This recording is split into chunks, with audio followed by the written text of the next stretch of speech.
had tons of the drug in the United States. It had already spread 2.5 million pills around the country to doctors. It had a sales force schooled in the multiple wonders of thalidomide and all the fake inflated claims for its usefulness and its safety. And if Kelsey had given them the green light, the United States would have been flooded with the drug and there would have been a birth malformation epidemic in that country to rival that in Germany. While Dr. Kelsey said, I need to know more, I want to have more, I demand to have more, the Canadian government simply approved it. And I believe that was below the standard of what should have been expected from an industrialized, first world country like very civilized Canada. Thalidomide continued to be sold in Canada for 4 months after it was withdrawn from the German market. The Food and Drug Directorate in Ottawa issued no warnings to the public, while the drug remained on pharmacy shelves.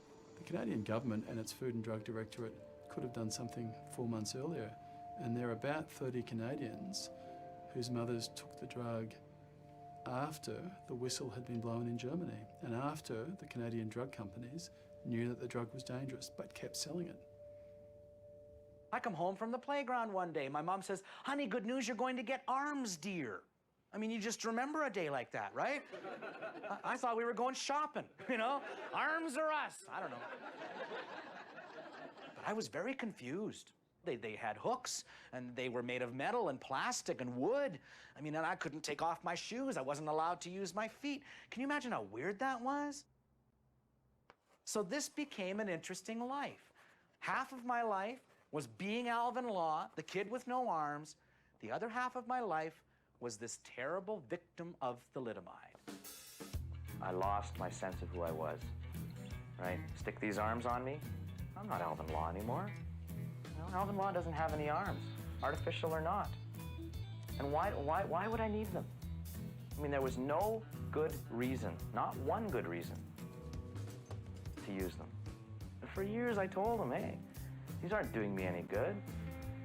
And it was like, shut up. That was how blunt it was. You know, we know what we're doing. You don't.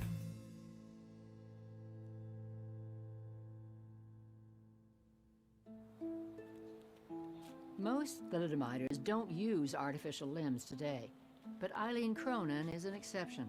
She wears artificial legs every day to get around. I was born with both legs missing from the knees down. According to my mother,